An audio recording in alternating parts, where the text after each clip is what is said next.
من الشيطان الرجيم. بسم الله الرحمن الرحيم. إنما مثل الحياة الدنيا كماء أنزلناه من السماء فاختلط به نبات الأرض مما يأكل الناس والأنعام حتى إذا أخذت الأرض زخرفها وزينت وظن أهلها أنهم قادرون عليها أتاها أمرنا ليلا أو نهارا فجعلناها حصيدا كأن لم تغن بالأمس كذلك نفصل الآيات لقوم يتفكرون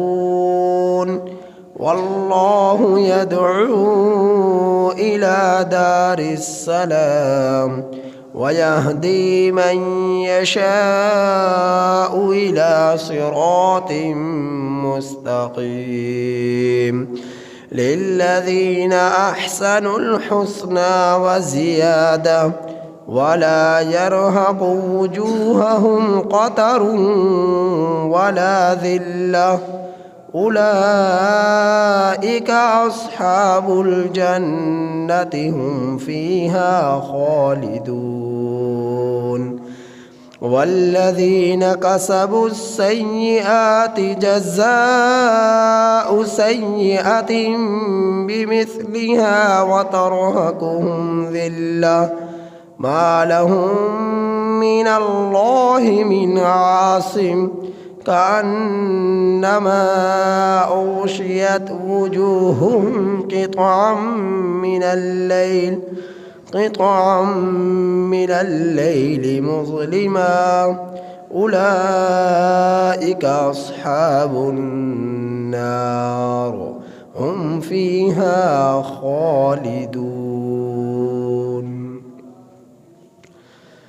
یہ سورہ یونس کی آیت نمبر 24 تا 27 آپ حضرات کے سامنے تلاوت ہوئی. یہ سورہ یونس کی آیت نمبر 24 تا 27 آپ حضرات کے سامنے تلاوت ہوئی. ان آیات کریمہ کا ترجمہ یہ ہے: انما پختہ بات ہے، مثل الحیات الدنیا دنیا کی زندگی کی مثال، کمائن پانی کی طرح ہے. پختہ بات ہے، دنیا کی زندگانی کی مثال پانی کی مانند ہے. انزلناہ جسے ہم نے اتارا، نازل کیا، من السماء آسمان سے، فاختلط بہ نبات الارض پھر اس پانی کے ذریعے مل گیا زمین کا سبزہ، مما یأکل الناس جسے کھاتے ہیں لوگ، والانعام اور جانور، حتیٰ یہاں تک کہ اذا اخذت الارض جب پکڑ لیتی ہے زمین، زخرفہا اپنی رونق کو، یہاں تک کہ جب پکڑ لیا زمین نے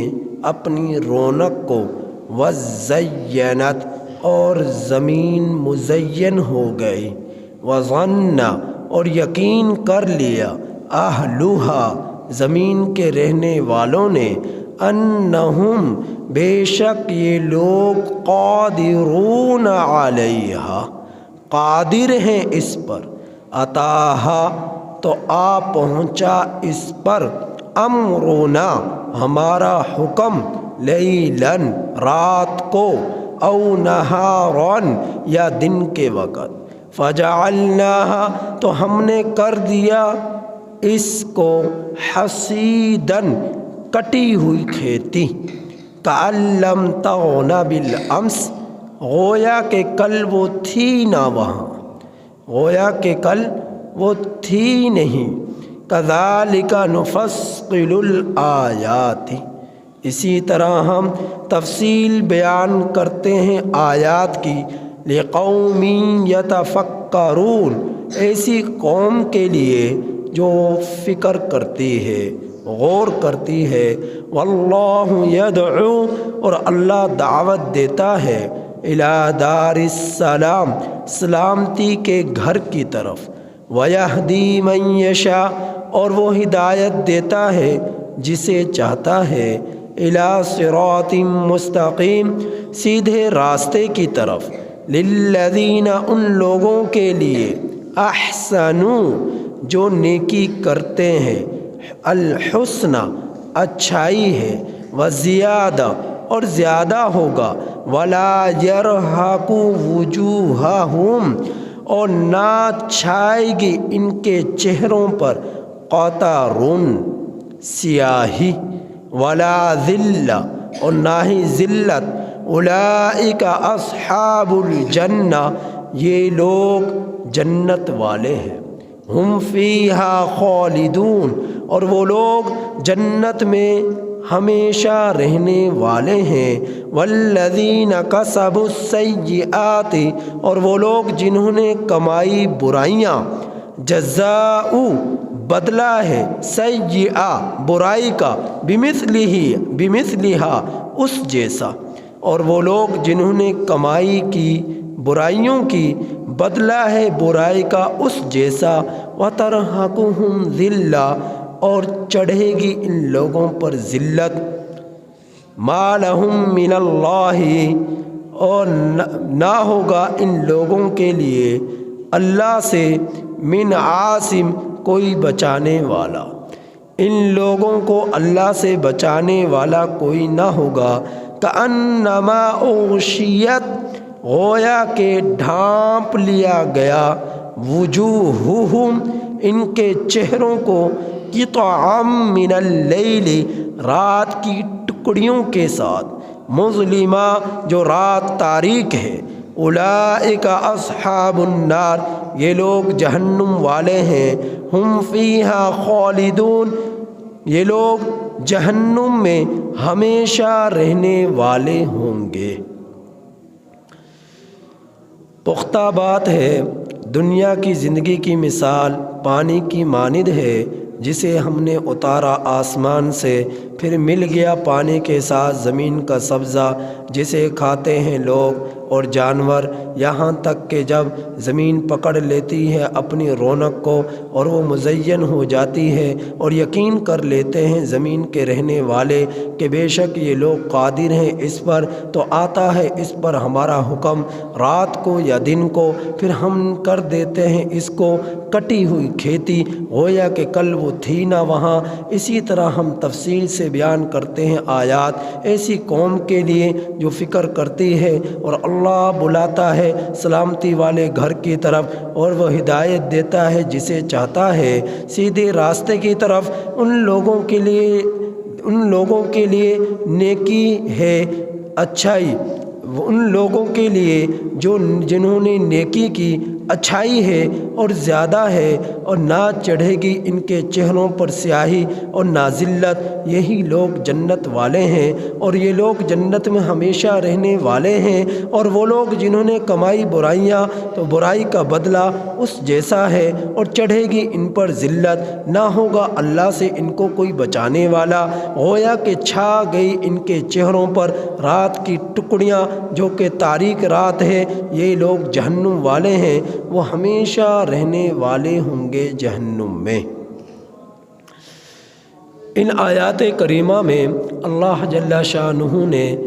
دنیا کے ناپائیدار ہونے کا بتلایا ہے کہ دنیا ہمیشہ کے لیے نہیں ہے، اس نے فنا ہونا ہے، اس نے ختم ہونا ہے۔ یہ دنیا جو تمہیں نظر آتی ہے، جس زمین پر تم چلتے ہو، جس آسمان کے نیچے تم دوڑتے ہو،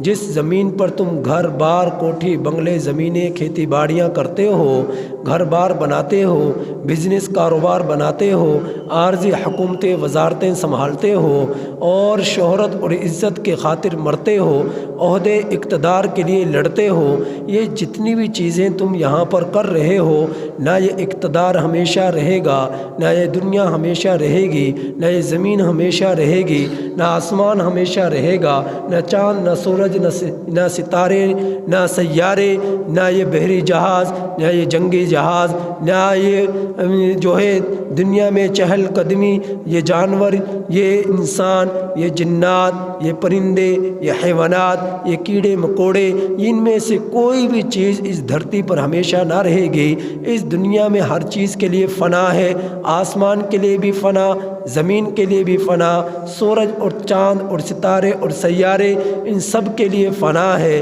اللہ رب العزت سورہ رحمان میں اگر کسی چیز کے بارے میں فرماتے ہیں کہ کسی چیز کے لیے بقا ہے تو اپنی ذات کے لیے فرماتے ہیں۔ اس دنیا کی حقیقت یہ بتلائی کہ کل من علیہا فان، ہر چیز نے فنا ہونا ہے، ہر چیز میں یہ زمین آ گئی، یہ آسمان آ گیا، یہ سورج، یہ ستارے، چاند، یہ سیارے، یہ بحری جہاز، یہ جنگی جہاز، یہ زمین آسمان پر اڑنے والے جہاز، یہ سمندر کی گہرائیوں میں چلنے والی آبدوزیں، ان میں سے کوئی بھی چیز باقی نہ رہے گی۔ کل من علیہا فان، ہر چیز کے لیے فنا ہے۔ اور میرے رب نے فرمایا سورہ رحمان میں اس کے بعد وَيَبْقَى وَجْهُ رَبِّكَ ذُو الْجَلَالِ وَالْإِكْرَامِ، اگر کوئی چیز، کوئی ذات باقی رہنے والی ہے تو وہ اللہ سبحانہ وتعالی کی ذات ہے، جو عظمتوں والی ذات ہے، جو بزرگی والی ذات ہے۔ تو اللہ کی ذات ہمیشہ رہے گی، نہ اس کے لیے ابتدا ہے نہ اس کے لیے انتہا ہے۔ ابتدا ہے تو اس کائنات کی، انتہا ہے تو وہ بھی اس کائنات کی۔ تو ہر چیز نے فنا ہونا ہے، اس دھرتی پر کسی بھی چیز نے نہیں رہنا ہمیشہ کے لیے۔ تو اللہ رب العزت اس آیات کریمہ میں دنیا کے ناپائیدار ہونے کا ذکر فرما رہے، اور پھر اس کی حقیقت ایک مثال کے ذریعے بتلائی ہے۔ اور وہ مثال کیا ہے کہ اللہ فرما رہے کہ دنیا کی زندگی کی مثال پانی کی مانند ہے، کہ پانی وہ جسے اللہ نے آسمان سے اتارا۔ یاد رکھیے گا اس دھرتی پہ پہلے کچھ نہ تھا، اللہ نے آسمان سے پانی نازل کیا تو اس دھرتی پر، اس زمین پر کھیتی اگی، غلہ اگا، اناج اگا، اور ایسی سبزیاں اگی، جسے ایسی پیداوار ہوئی کہ جسے انسان بھی کھاتے ہیں، جانور بھی کھاتے ہیں۔ انسانوں کے لیے بھی کھانے کا انتظام فرمایا، جانوروں کے لیے بھی چارے کا انتظام فرمایا۔ انسان جیسا کہ کھاتے ہیں مولی، گاجر، ساگ، پیاز، لہسن، ادرک، یہ ساری کی ساری چیزیں، اور پھر فروٹ، یہ درخت پر اگنے والے جو ہے فروٹ، اور یہ ٹہنیوں پر لگنے والے انسان کی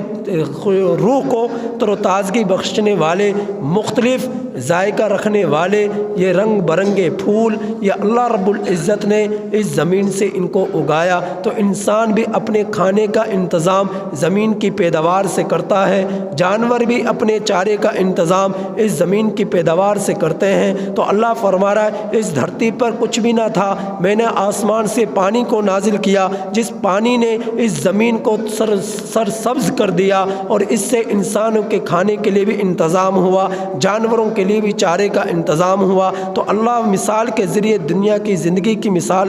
دنیا کی حقیقت کو سمجھا رہے کہ انما مثل الحیات الدنیا، یہ دنیا پختہ بات ہے، دنیا کی زندگی کی مثال کما ان پانی کی مانند ہے، انزلناہ من السماء، جسے ہم نے اتارا آسمان سے، فاختلط فاختلط به نبات الارض، پھر اس پانی کے ذریعے مل گیا زمین کا سبزہ، مما یأکل الناس، اس سبزے سے کہ جسے کھاتے ہیں انسان، والانعام، اور جسے کھاتے ہیں جانور، حتی اذا اخذت الارض، یہاں تک کہ جب زمین پکڑ لیتی ہے زخرفها، اپنی رونق کو۔ اب انسان دیکھ رہے ماشاءاللہ پھل پکنے کے قریب جو ہے، فصلیں پکنے کے قریب ہیں، پھل پکنے کے قریب ہے، اب اس سے انسان اپنے کاروبار بھی کرے گا، اپنے کھانے کا انتظام بھی کرے گا، پیسہ بھی کمائے گا، اور اس سے اپنی ضرورتیں بھی پوری کرے گا۔ اب جو ہے کاشتکار اس انتظار میں ہے کہ یہ میں اسے کاشت کروں اور اسے جو ہے اس سے اپنے بھڑولوں کو بھروں، اپنے جو ہے گوداموں کو بھروں، اپنی فیکٹریوں کو بھروں، ان کو بیچوں بھی، اسے کھاؤں بھی، اور اسے جو ہے اس سے اپنی ضرورتوں کو پورا کروں۔ اب وہ اس انتظار میں ہے کہ کھیتی پک چکی ہے اور عروج پر پہنچ چکی ہے، وزینت، اور اس کھیتی سے زمین کی رونق بڑھ گئی، زینت بڑھ گئی، خوشنما وہ محسوس ہونے لگی، معلوم ہونے لگی۔ اب یہ کاشتکار خوش ہو رہا ہے کہ میری اتنی زمین پر اتنی زیادہ پیداوار اور جو ہے پکنے کے قریب ہے، کٹنے کے قریب ہے۔ وظن اہلھا، اس نے یقین کر لیا، کس نے؟ زمین پر رہنے والوں نے، انہم قادرون علیہا، کہ وہ اب اس پر قادر ہو چکے ہیں، اب وہ ان پھلوں کو درختوں سے اتاریں گے، اب وہ گلے کو ان ٹہنیوں سے اتاریں گے، نکالیں گے۔ اور یہ پھر اس انتظار میں ہوا، یہ انتظار میں ہے، رات کو وہ خوش سو گیا کہ صبح ہوتے ہی مشین لگاؤں گا، چاول کے گلے کو نکالوں گا، گندم کے گلے کو نکالوں گا۔ تو وہ اس انتظار میں خوشنما چہرے کے ساتھ رات کو سویا، لیکن ہوا کیا؟ اتاہا امرنا لیلا او نہارا، کہ اس کے اوپر، کس پر؟ اس کھیتی پر، اس پیداوار پر، ان باغات پر اچانک اللہ کا حکم آ گیا۔ کس وقت؟ لیلاً، یا تو رات کے وقت، او نہاراً، یا دن کے وقت۔ سیلاب آ گیا، ساری فصل کو بہا کر لے گیا، طوفان آ گیا، ساری اس فصل کو تباہ کر گیا، بارش آ گئی، ساری فصل کو برباد کر گئی۔ تو دن کے وقت یا رات کے وقت ایسا اللہ کا عذاب آیا، اللہ کا حکم آیا، فجعلناها حصیدا، تو اس کھیتی کو کر دیا کٹی ہوئی کھیتی، کأن لم تغن بالامس، میدان ایسا صاف ہو گیا کہ ایسا محسوس ہوتا ہے کہ کل کو یہاں پر کچھ تھا ہی نہیں۔ میدان چٹل ہو گیا اور کچھ آثار نظر نہیں آ رہے۔ سیلاب نے اس کھیتی کو خراب کر دیا، برباد کر دیا، طوفان آیا اور اسے اڑا کر بہا کر لے گیا۔ اب جب وہ طوفان تھما تو اس زمین کو دیکھ رہا ہے، یوں محسوس ہو رہا ہے کہ کل یہاں پر کچھ لگا ہی نہ تھا، کل یہاں پر کچھ تھا ہی نہیں۔ کذالک نفصل الآیات لقوم یتفکرون، اسی طرح ہم بیان کرتے ہیں تفصیل سے آیات کو ایسی قوم کے لیے جو فکر کرتی ہے۔ تو ان آیات کریمہ میں اللہ نے دنیا کی حقیقت کو سمجھایا ہے کہ دیکھو یہ دنیا کیا ہے جسے تم سرسبز سمجھ رہے ہو، جسے تم حقیقت سمجھ رہے ہو، جس کی زینت کو تم حقیقی زینت سمجھ رہے ہو، جس کی رونق کو تم حقیقی رونق سمجھ رہے ہو، جس کی زندگی کے مزے کو تم حقیقی مزے سمجھ رہے ہو، اور جس کی لذت کو تم حقیقی لذت سمجھ رہے ہو۔ میں تمہیں بتلاتا ہوں کہ اس دنیا کی حقیقت کیا ہے۔ تو اللہ نے مثال کے ذریعے اس کی حقیقت کو سمجھایا ہے کہ جس طرح آپ کو وہ فصل یوں آپ کو بارونق لگ رہی تھی اور آپ کو خوش کر رہی تھی، اس کی زینت، اس کی پیداوار، اس کے فروٹ، ان درختوں پر لگے ہوئے سرسبز جو ہے فروٹ ہیں، پک جو چکے ہیں، اب اتارنے کے قابل وہ ہو چکے ہیں، وہ کھیتی جو ہے اپنی شاخوں پر جو لگ چکی ہے اور وہ اترنے کے کٹنے کے قریب ہے۔ اب یہ خوش سویا رات کو، لیکن رات کو یا دن کو اللہ کا عذاب آیا اور سارے کی ساری فصلوں کو برباد کر وہ چلا گیا۔ اب وہ چٹیل میدان بن گیا۔ تو انسان کی دنیا کی حقیقت یہی ہے کہ جس کو یہ حقیقت سمجھ رہا ہے، جب اس کو موت آئے گی تو وہ یہ اس بات کو بھول جائے گا کہ میں نے دنیا کے اندر یہ رونقیں دیکھی تھی، جوانی دیکھی تھی، بڑھاپا دیکھا تھا، بچپنا دیکھا تھا، وہ بھول جائے گا۔ انسان گریبان میں جھانک کر دیکھے، ایک جوان بھی دیکھے، ایک بوڑھا بھی دیکھے۔ جوان ہے وہ یہ سمجھے گا کبھی بچپن مجھ پر آیا ہی نہ تھا، بوڑھا ہے وہ یہ سمجھے اپنے گریبان میں جھانک کر دیکھے، بوڑھا آدمی یہ سوچے گا کہ بھی جوانی مجھ پر آئی نہ تھی، کب یہ بچپنا گزر گیا، کب یہ جوانی گزر گئی اور اب میں بوڑھا ہو چکا ہوں، سفیدی آ چکی ہے، اسے یقین ہی نہیں ہو رہا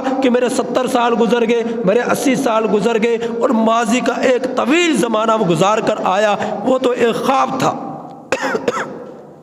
وہ تو ایک خواب تھا، اس کی کوئی حقیقت نہیں ہے۔ ہم اپنے گریبانوں میں جھانک کر دیکھیں، اب سے پہلے کہ ہم لوگوں کے کسی کے 35 سال گزر گئے، کسی کے 50 سال گزر گئے، کسی کے 20 سال گزر گئے، اس سے پہلے وہ دیکھے، اس سے پہلے کی زندگی کوئی اس کی حقیقت معلوم ہوگی، وہ یوں سمجھے گا کہ مجھے پتہ ہی نہیں چلا یہ 20 سال کب گزر گئے، یہ 30 سال کب گزر گئے، یہ 50 سال کب گزر گئے۔ تو انسان کی حقیقت موت کے بعد بھی اسی طرح کھل کر آئے گی سامنے، کہ میں کس طرح دنیا میں مگن ہو کر دنیا کی عارضی اور بناوٹی لذتوں میں مشغول ہو کر اپنی آخرت کو میں نے بھلا دیا۔ حقیقت تو یہ تھی جو موت کے بعد اب میری آنکھیں کھلی اور حقیقت سے مجھ سے پردے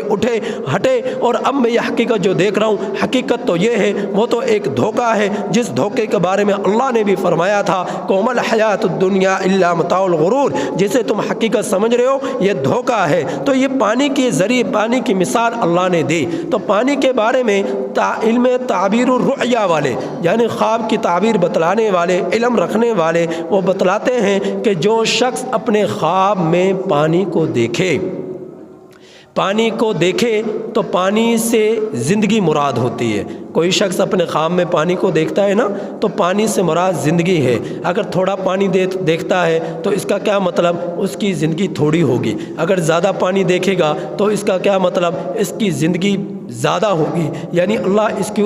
بڑی عمر عطا فرمائے گا، طویل عمر عطا فرمائے گا۔ پھر وہ جو پانی دیکھ رہا ہے وہ دیکھے گا یا تو صاف شفاف ہے یا میلا کچیلا ہے۔ اگر تو اس نے پانی دیکھا وہ صاف اور شفاف ہے تو پھر کیا مطلب؟ کہ اس کی زندگی اچھی ہوگی، نیکیوں کے ساتھ گزرے گی، تقوی پر گزرے گی۔ اور اگر اس نے پانی کو دیکھا کہ میلا ہے، کچیلا ہے، گندا ہے، گدلا ہے، تو یوں سمجھ لے کہ اس کی زندگی بری ہوگی اور برائیوں کے ساتھ، معصیت کے ساتھ اس کی زندگی گزرے گی۔ یہ علم تعبیر و رؤیا والے بتلاتے ہیں۔ اور اگر کوئی شخص خواب میں دودھ کو دیکھے تو دودھ کے بارے میں اللہ کے رسول صلی اللہ علیہ وسلم نے فرمایا کہ دودھ سے مراد علم ہوتا ہے، کہ جو خواب میں دودھ دیکھتا ہے یوں سمجھے کہ اللہ اسے علم دین عطا فرمائیں گے، اس کو زیادہ علم عطا فرمائیں گے۔ جو شخص اپنے خواب میں دودھ کو دیکھتا ہے، نبی کریم صلی اللہ علیہ وسلم نے خواب میں دودھ کو دیکھا تو دیکھا کہ دودھ پیالے میں میرے سامنے دودھ کو پیش کیا گیا، میں نے اس دودھ کو نوش فرمایا، پیا، تو پھر میں نے پینے کے بعد وہ دودھ حضرت عمر بن خطاب رضی اللہ تعالیٰ عنہ کو دیا تو انہوں نے اس دودھ کو پیا، تو فرمایا کہ اس دودھ سے مراد علم ہے۔ اللہ رب العزت نے کائنات میں سب سے زیادہ علم اپنے بعد نبی کریم صلی اللہ علیہ وسلم کو عطا فرمایا، اور آپ صلی اللہ علیہ وسلم نے وہ دودھ کا پیالہ خواب میں حضرت عمر بن خطاب رضی اللہ تعالیٰ عنہ کو دیا، تو حضرت عمر بن خطاب رضی اللہ تعالیٰ عنہ کو اللہ رب العزت نے آپ صلی اللہ علیہ وسلم کے بعد بہت زیادہ علم عطا فرمایا۔ نبی کریم صلی اللہ علیہ وسلم جس وقت دنیا سے پردہ فرما کر چلے گئے، اس وقت نبی کریم صلی اللہ علیہ وسلم کے صحابہ کی تعداد 1.5 لاکھ کے قریب تھی۔ ایک روایت ہے 1,40,000 تھی، ایک روایت ہے کہ 1,44,000 تھی، ایک روایت ہے کہ 1.5 لاکھ کے قریب تھی، یعنی 1.5 لاکھ بھی پورے نہ تھے۔ صحابہ کی تعداد 1.5 لاکھ سے کم تھی، یعنی جو مسلمان تھے ان کی تعداد 1.5 لاکھ سے کم تھی جس وقت نبی کریم صلی اللہ علیہ وسلم دنیا سے پردہ فرما گئے۔ اور جس وقت حضرت عمر بن خطاب رضی اللہ تعالیٰ عنہ کے یہ خلیفہ دوم ہیں، ان کا زمانہ آیا، ان کو خلافت ملی، تو انہوں نے علاقے فتح کیے، عراق کو، مصر کو، روم کو انہوں نے فتح کیا۔ اور جس وقت یہ دنیا سے تشریف لے گئے حضرت عمر بن خطاب رضی اللہ تعالیٰ عنہ، اس وقت اس دھرتی پر مسلمانوں کی تعداد 1.5 کروڑ تھی، 1.5 کروڑ 23 لاکھ مربع میل پر 22 لاکھ سے زائد 23 لاکھ کے قریب حضرت عمر بن خطاب رضی اللہ تعالیٰ عنہ کے زمانہ خلافت میں اسلام کا پرچم لہرایا، یعنی 23 لاکھ مربع میل پر اسلام پھیلا اور لوگ مسلمان ہوئے۔ 1.5 کروڑ کے قریب مسلمان موجود تھے جس وقت حضرت عمر بن خطاب رضی اللہ تعالیٰ عنہ دنیا سے تشریف فرما گئے اور پردہ فرما گئے۔ حضرت عمر بن خطاب رضی اللہ تعالیٰ عنہ، حضرت عمر بن خطاب رضی اللہ تعالیٰ عنہ نے اپنے زمانہ خلافت کے اندر ان مساجد کے اندر ائمہ کو مقرر فرمایا، خطباء کو مقرر فرمایا، ان کے وظائف مقرر فرمائے، اور لوگ مؤذن مقرر فرمائے تاکہ وہ اذان دے، امام مقرر فرمائے تاکہ وہ نمازیں پڑھائیں، اور خطیب مقرر فرمائے تاکہ وہ نماز جمعہ پڑھائیں۔ تو حضرت عمر بن خطاب رضی اللہ تعالیٰ عنہ کے زمانے میں مساجد کے اندر صفوں کا انتظام ہوا۔ پہلے لوگ ایسا کیا کرتے تھے کہ مصلے وغیرہ یا چادریں وغیرہ اپنے گھروں سے لایا کرتے تھے اور اس پر بیٹھ کر نمازیں پڑھا کرتے تھے، اور بہت سارے لوگ ایسے ہوتے کہ جو زمین پر مٹی پر ہی وہ نماز پڑھ لیا کرتے تھے۔ حضرت عمر بن خطاب رضی اللہ تعالیٰ نے دیکھا کہ لوگوں کے کپڑے خراب ہو جایا کرتے، مٹی میں آلودہ ہو جایا کرتے، تو حضرت عمر بن خطاب رضی اللہ تعالیٰ نے مساجد کا اندر صفوں کا اہتمام فرمایا کہ صفیں ان میں بچھائی جائیں، چٹائیاں ان میں لگائی جائیں۔ تو حضرت عمر بن خطاب رضی اللہ تعالیٰ کے دور میں یہ ایسا ہوا۔ پھر حضرت عمر بن خطاب رضی اللہ تعالیٰ کے دور کے اندر ہی روشنی کا انتظام ہوا۔ اس سے پہلے کہ روشنی کا انتظام نہ تھا، روشنی کا انتظام مساجد کے اندر حضرت عمر بن خطاب رضی اللہ تعالیٰ کے دور میں ہوا۔ اس کی صورت یہ پیش آئی کہ حضرت تمیم داری رضی اللہ تعالیٰ جو کہ پہلے عیسائی تھے، بعد میں مسلمان ہوئے، ایک مرتبہ یہ تشریف لا رہے فجر کی نماز کے لیے۔ پہلے یہ ہوتا تھا سردیوں میں خاص طور پر فجر کی اذان ہوتے ہی لوگ مساجد کے اندر آ جایا کرتے تھے اور تہجد گزار ہوتے تھے، تہجد کی نماز پڑھا کرتے تھے بڑے ہی اہتمام کے ساتھ، اور جیسے ہی فجر کی اذان ہوتی تو مسجدیں بھر جایا کرتی تھی۔ تو حضرت عمر بن خطاب رضی اللہ تعالیٰ عنہ کے دور میں حضرت تمیم داری رضی اللہ تعالیٰ عنہ فجر کی نماز کے لیے تشریف لائے، تو جو آئے تو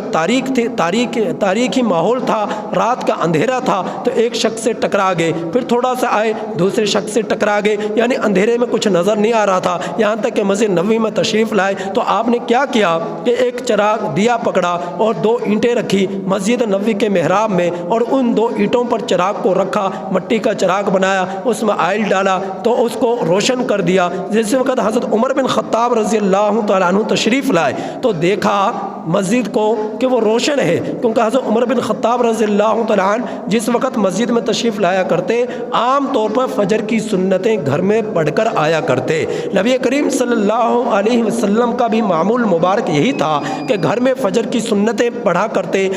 اور فرض جو ہے مسجد نبوی میں آ کر پڑھا کرتے۔ تو حضرت عمر بن خطاب رضی اللہ تعالیٰ عنہ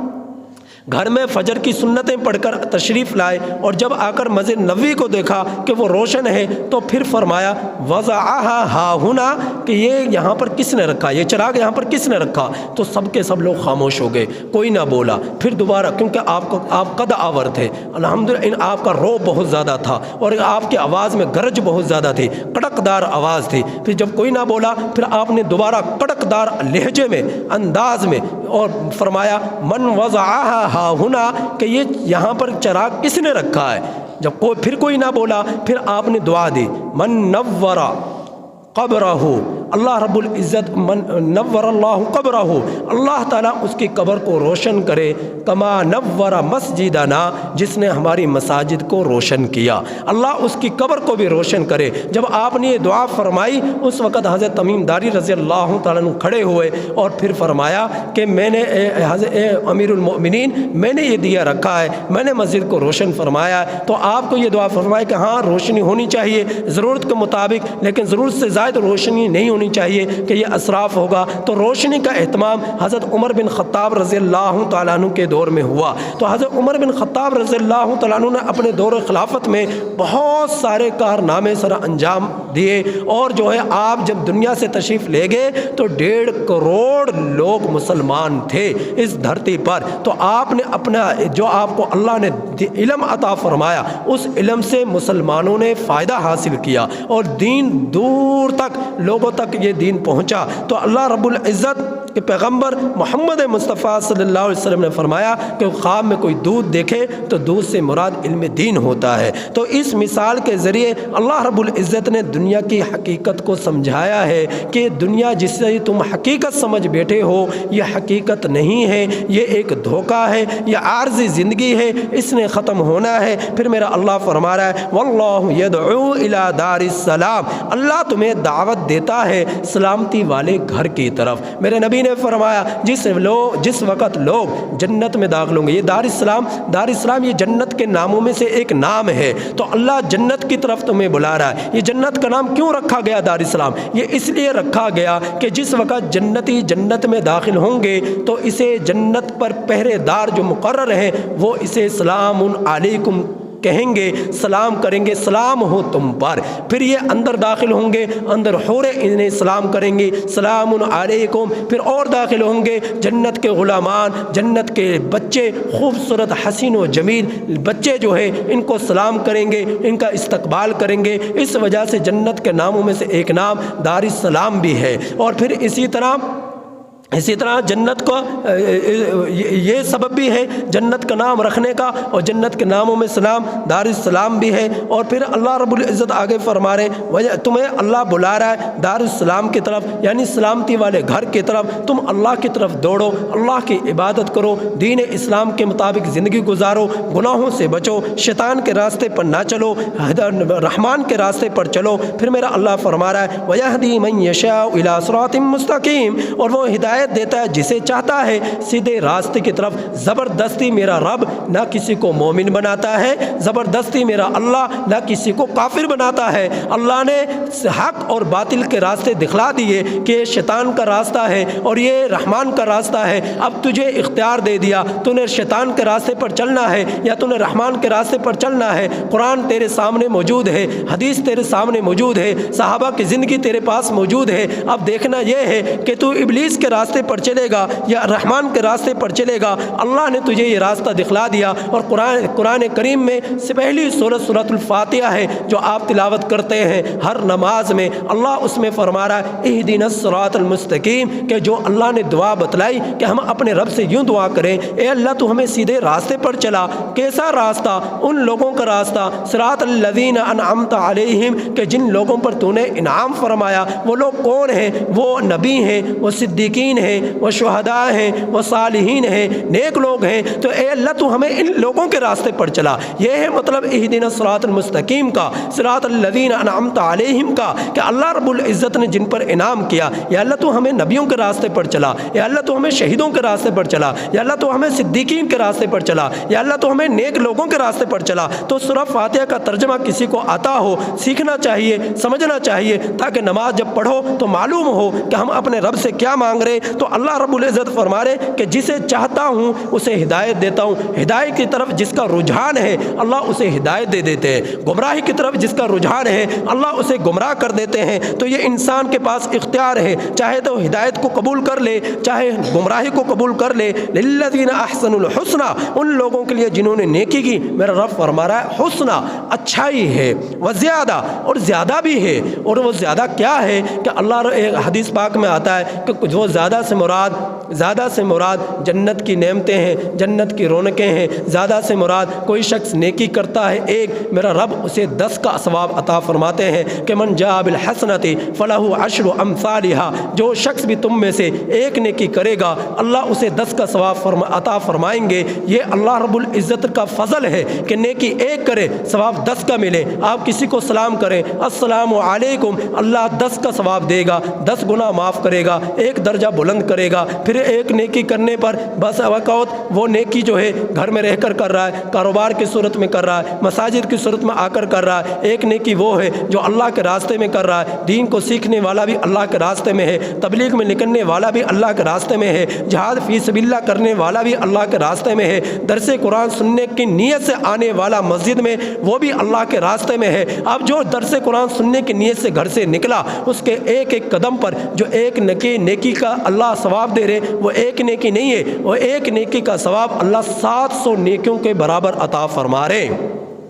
یہ اللہ کا راستہ ہے، اور اللہ کے راستے میں جو کم از کم ایک نیکی کا جو اللہ رب العزت اجر عطا فرماتے ہیں وہ 700 گنا عطا فرماتے ہیں۔ ایک نیکی کا ثواب 700 گنا میرے رب نے بڑھا دیا۔ آپ اندازہ کیجئے کتنا بڑا اللہ کا فضل ہے۔ اور جب گناہ کوئی شخص کرتا ہے، نیکی کا ارادہ کرتا ہے، حدیث پاک میں آتا ہے تو کر نہیں پاتا، تب بھی اللہ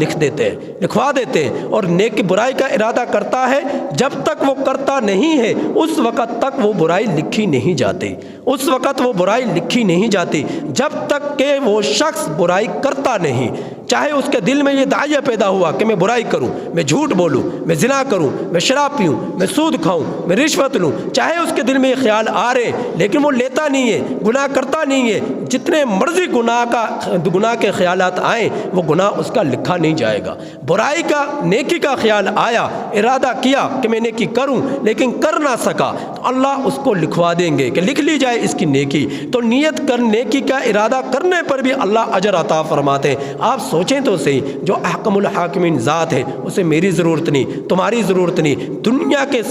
سارے لوگ کافر ہو جائے اس کی شان میں کوئی فرق نہیں پڑتا۔ یہ اللہ کا فضل ہے کہ ہم لوگوں پر کہ اللہ کے اتنے احسانات کہ ایک ایک احسان کو بھی یاد کریں تو اللہ رب العزت کے ہم ایک احسان کے بدلے میں زندگی جو 70 سال ہے، 80 سال ہے، 100 سال ہے، 200 سال ہے، وہ ایک سجدے میں گزار دیں، اللہ کے ایک کی دیے ہوئے احسان کا بدلہ وہ نہیں چکا سکتا۔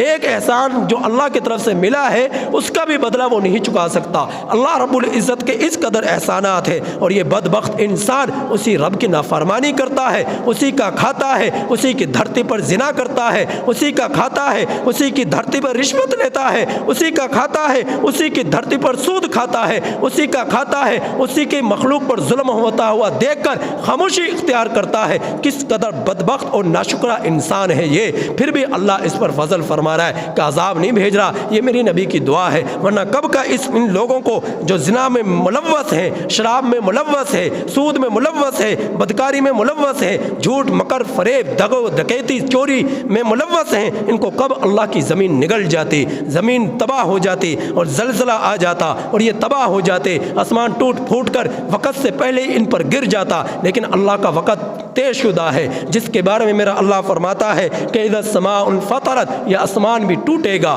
واذا السماء انشقت، یہ آسمان بھی پھٹے گا، واذنت لربها وحقت، واذا الارض مدت، میرا رب فرما رہا ہے یہ ایک دن آئے گا، واذا القبور بعثرت، تم یہ نہ سمجھنا تم مر گئے تو تم سے کوئی پوچھے گا نہیں، مرنے کے بعد ایک دن تمہیں قبروں سے اٹھایا جائے گا، علمت نفس ما قدمت واخرت، تمہارا رب پوچھے گا بتا تو دنیا کے اندر کیا کر کر آیا ہے، آگے کے لیے کیا کر کر آیا ہے، پیچھے کے لیے کیا چھوڑ کر آیا ہے، سب کچھ تیرا رب پوچھے گا، اور اس وقت کہے گا، فرمائے گا یا ایھا الانسان ما غرک بربک الکریم، اے انسان تجھے تیرے رب کریم کے بارے میں کس چیز نے دھوکے میں ڈال دیا۔ بڑے محبانہ انداز میں اللہ پوچھے گا کہ تجھے تیرے رب سے کس چیز نے دھوکے میں ڈال دیا، اس عارضی دنیا کے چکر میں پڑھ کر تو نے اپنے رب کی نعمتوں کو ٹھکرا دیا، اپنے رب کی خدائی کو ٹھکرا دیا، اپنے رب کی نعمتوں کو پس پشت ڈال دیا، تو اللہ تعالیٰ فرما رہے کہ تمہارا رب تمہیں سلامتی والے گھر کی طرف بلا رہا ہے، اور ایک سلامتی والے گھر سے مراد ایک تو یہ سلام ہے، سلام ایک نیکی کرو، اللہ رب العزت 10 کا ثواب عطا فرماتے ہیں۔ قرآن پاک کا ایک لفظ سنو، اب درس قرآن کے آیات کو سنتے، ایک لفظ سنتے ہیں، ایک حرف سنتے ہیں، فرمایا میرے نبی نے الف لام میم، یہ پورا ایک حرف نہیں ہے بلکہ الف ایک ہے، لام ایک ہے، میم ایک ہے، الف کو سنا 10 نے کیا مل گئی، لام کو سنا 10 نے کیا مل گئی، میم کو پڑھا سنا 10 نے کیا مل گئی، پڑھنے والے کو بھی 10 سننے والے کو بھی 10 تو پڑھنے والے کو بھی 30 کا ثواب مل گیا اور سننے والے کو بھی 30 کا ثواب مل گیا، اور پھر درس قرآن کی نیت سے آنے والا جو آ رہا ہے اس کو 30 کا ثواب نہیں بلکہ اس کو ایک حرف پر 700 نیکیوں کا ثواب مل گیا۔ تو اللہ رب العزت فرما رہے ولا يرهق وجوههم، وزیادہ اور زیادہ بھی ہوگا، زیادہ سے مراد ایک روایت ہے کہ اللہ رب العزت کا دیدار، اللہ ساری نعمتیں جنت میں جب جنتوں کو عطا فرما دیں گے تو پھر حدیث پاک میں آتا ہے کہ اللہ رب العزت اپنا دیدار عطا فرمائیں گے۔ پھر جنتیوں میں سے بعض جنتی ایسے ہوں گے جن کو صبح بھی دیدار ہوگا، شام کو بھی دیدار ہوگا، جن کو 1 دن کے بعد دیدار ہوگا، کسی کو 3 دن کے بعد دیدار ہوگا، کسی کو 1 ہفتے میں دیدار ہوگا، کسی کو 2 ہفتوں میں دیدار ہوگا، کسی کو مہینے کے بعد، کسی کو سال کے بعد۔ تو یہ اللہ رب العزت جو جتنی نیکی اور تقوی پر رہ کر زندگی گزار کر آیا تھا اتنا ہی زیادہ اسے دیدار ہوگا، جتنا گناہوں کے ساتھ زندگی گزار کر جنت میں تو اللہ نے بھیج دیا اسی اعتبار سے اس کو اللہ کا دیدار ہوگا۔ تو زیادہ سے مراد اللہ رب سبحانہ و تعالیٰ کا دیدار ہے۔ پھر میرا رب فرما رہا ہے ولا يرهق وجوههم قتر ولا ذلہ، ان جنتیوں کو جنت میں جانے کے بعد نہ ان کے چہروں پر سیاہی ہوگی۔ معلوم ہے قطر کا کیا معنی ہے؟ قطر کہتے ہیں سیاہ کول کو، تار کول کو۔ تارکول کو قطر کہتے ہیں۔ قطر کا تارکول کیا چیز ہے؟ یہ لک نہیں ہوتی جو سڑکوں پر ڈالی جاتی ہے، کس قدر اس کا رنگ سیاہ ہوتا ہے۔ اللہ رب العزت اس سیاہی سے جنتیوں کو محفوظ فرمائیں گے، ان کے چہرے روشن ہوں گے، چمکدار ہوں گے، وجوہ یومئذ مسفرہ ضاحکۃ مستبشرہ۔ اللہ رب العزت ان کے چہروں کو خوشنما بنا دے گا، حسین بنا دے گا، جمیل بنا دے گا۔ تو اللہ تعالیٰ فرما رہے ان کے چہروں پر سیاہی نہ ہوگی، ولا ذلہ، اور نہ ذلت ہوگی۔ اولئک اصحاب الجنہ، یہ لوگ کون ہیں؟ یہ جنت والے ہیں۔ ہم فیہا خالدون، اور یہ لوگ جنت میں ہمیشہ رہنے والے ہوں گے۔ اب ان کو کبھی جنت سے نکالا نہ جائے گا۔ دنیا کے اندر جوان کو ڈر ہے میرا حسن زائل نہ ہو جائے، میری جوانی ڈھل نہ جائے۔ جنت میں جوان ہمیشہ کے لیے رہے گا، جنت میں حسن ہمیشہ کے لیے رہے گی، جنت میں طاقت ہمیشہ کے لیے رہے گی۔ تو اللہ تعالیٰ فرما رہے اس کے برعکس والذین کسبوا السیئات جزاء سیئۃ بمثلھا، جو لوگ برائیاں کماتے رہے، برائی کا بدلہ برائی ہے، اتنا ہی ملے گا جتنی برائی کی، اتنا ہی ملے گا جتنی برائی کی۔ نیکی کے بارے میں فرما دیا کہ 10 کا ثواب ملے گا، اور بعض کو واللہ یضاعف لمن یشاء، 10 سے بھی بڑھا دے گا، 10 سے بھی بڑھا دے گا۔ تو یہ اللہ رب العزت نیکی کرنے والوں کے لیے فضل فرمائیں گے، اور برائی کرنے والوں کے لیے فرمایا یہ اللہ نے ان پر بھی فضل فرمایا کہ ایک برائی کی ہے نا تو ایک ہی لکھی جائے گی، 2 برائی کی ہیں تو 2 ہی لکھی جائیں گی، 3 نہیں لکھی جائیں گی، 4 نہیں لکھی جائیں گی، برائی جتنی کی اتنی ہی لکھی جائے گی۔ وترہقہم ذلہ، برائی کرنے والوں کے چہروں پر ذلت ہوگی۔ ما لہم من اللہ من عاصم، اور ان کو اللہ سے بچانے والا کوئی نہ ہوگا۔ کأنما اغشیت وجوہہم قطعا من اللیل مظلما، گویا کہ ان کے چہروں کو ڈھانپ لیا گیا